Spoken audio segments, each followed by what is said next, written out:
I get a lot of queries about how to hide a shed in a long, narrow garden.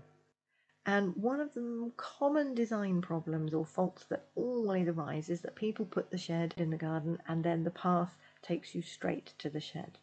It makes the shed the centerpiece. So we've got to change that. We've got to detract and find a way that the garden is the centerpiece and the shed is just part of the garden. The customer here was going to be extending the patio, and we wanted to find a new route, a new way to go down to this shed, which they used every day. They used it to store bikes, so it had to be practical, easy to get to. So if we tried a curve, would that work? Would that give this garden a better shape? Because they weren't going to have a grass lawn anymore. There wasn't really enough space. It was all about, how can I blend the shed in? How can we create a route that is practical and leave me space for a beautiful planting? But I think the curve, it feels a bit clunky. So what if we angle the path and we take a route that's not direct? It means I've got a large area of planting that I can put outside the patio, and I can have a large area of planting directly in front of the shed, which again will hide it from view from the house. The problem here though is I've got two very tight right angled bends in a narrow garden, and it just makes it awkward possibly to get the bikes to and fro. So I'm going to throw this at you.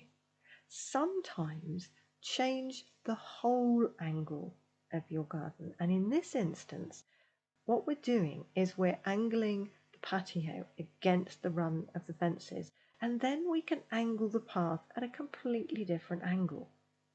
We're creating an asymmetry. I've then got two borders that I can plant in the garden.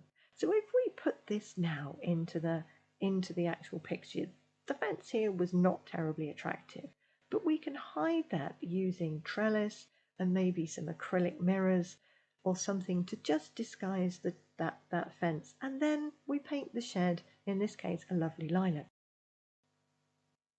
So if I put the patio and path in, you can see now we're throwing everything off to the side, and I'm creating interesting shapes and some zones in the garden for different planting. In this area here, we were going to have a sort of a rough lawn, maybe with a feature small tree and some nice attractive planting, and then bigger taller planting on the right hand side, because again we don't want to see all of the fence down the whole of the garden, because then that helps it disappear or become less obvious. We add more plants into the garden, some taller vertical plants, and then coordinate the colour.